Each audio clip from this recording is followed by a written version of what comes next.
యేసుక్రీస్తునామములో మీకు అందరికీ వందములు. ఈ మధ్య కాలంలో యూట్యూబ్‌లో ఒక లైవ్ ఇన్సిడెంట్ చూశాను. ఒక ఒక క్రైస్తవేతరుడు పట్టుకొని, "నువ్వు ఎందుకు నీ నీ వెహికల్‌కి మైక్ పెట్టి క్రైస్తవ పాటలన్నీ ప్రచారం చేస్తున్నావు" అంటున్నాడు. అంటే ఎంతోమంది రోడ్డు మీద అరుస్తూ ఉంటారు. మరి ఎన్నో పాటలు పెట్టుకుంటూ పోతూ ఉంటారు.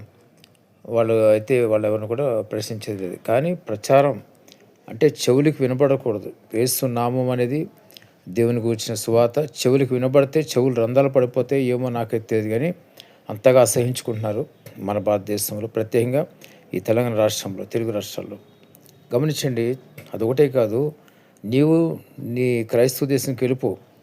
అతను అంటున్నాడు, నేను ఈ గడ్డ మీద పుట్టాను, ఈ గడ్డ నాది, ఈ గడ్డ మీద పుట్టిన ఎందుకు పోతే వేరే చోటకి అంటున్నాడు.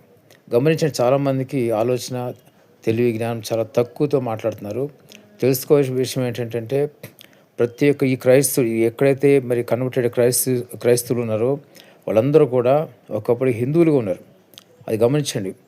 రెడ్డి కులం నుంచి, ఎడమ కులం నుంచి, కమ్మ కులం నుంచి, అనేక అగ్రకులాల నుంచి కూడా ఈ యొక్క యేసుక్రీస్తుని అంగీకరించినారు.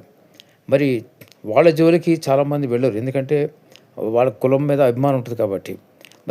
మరి కొంచెం కులం తక్కువలైతే వాళ్ళని మరి ఆడుకుంటున్నారు క్రైస్తవేతరులు. గమనించండి, అదొకటే కాదు, ఈ భారతదేశ గడ్డ మీద పుట్టిన ప్రతి ఒక్కరు కూడా మరి ఈ భారతదేశానికి వారసుడే.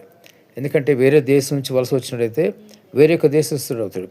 ఇది క్రైస్తవత్వం అనేది వేరే దేశానికి సంబంధించి కాదు, ప్రపంచమంతా. ఒక బ్రాహ్మణ్ అంటున్నాడు, యేసు ప్రభు ఒక్క వర్గానికి కాదు, క్రైస్తవులకే కాదు, యేసు ప్రభు ప్రపంచమంతటికీ ఆయన ప్రభు అని చెప్తున్నాడు. ఆయన లోకరక్షకుడు ప్రపంచమంతటికి అని చెప్తున్నాడు. ఒక బ్రాహ్మణ్ ఇస్తున్న సాక్ష్యం, అంటే పూర్తి కన్వర్ట్ కాలేదు, ఒక బ్రాహ్మణ్ ఇస్తున్నటువంటి సాక్ష్యం.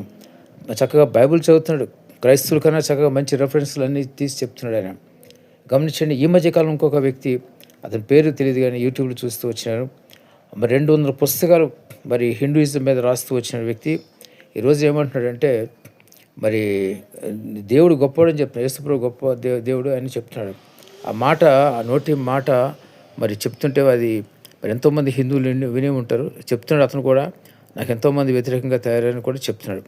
గమనించి ఈ రోజుల్లో అంత్య దినాలు ఇవన్నీ కూడా అనేక మంది కులం, మతం ఏం భేదం లేకుండా యేసుక్రీస్తు మార్గం అని తెలుసుకుని యేసుప్రభుని అంగీకరిస్తున్నారు. అంతేగాని ఏదో మా ఫారిన్ కంట్రీ మతం పట్టుకుంటే ఏదో ఫారిన్ వెళ్ళిపోతారు, లేకపోతే ఫారిన్ డబ్బులు వస్తాయను ఆ విధంగా చేసేటోళ్ళు ఎవరు ఉండరు. గమనించండి.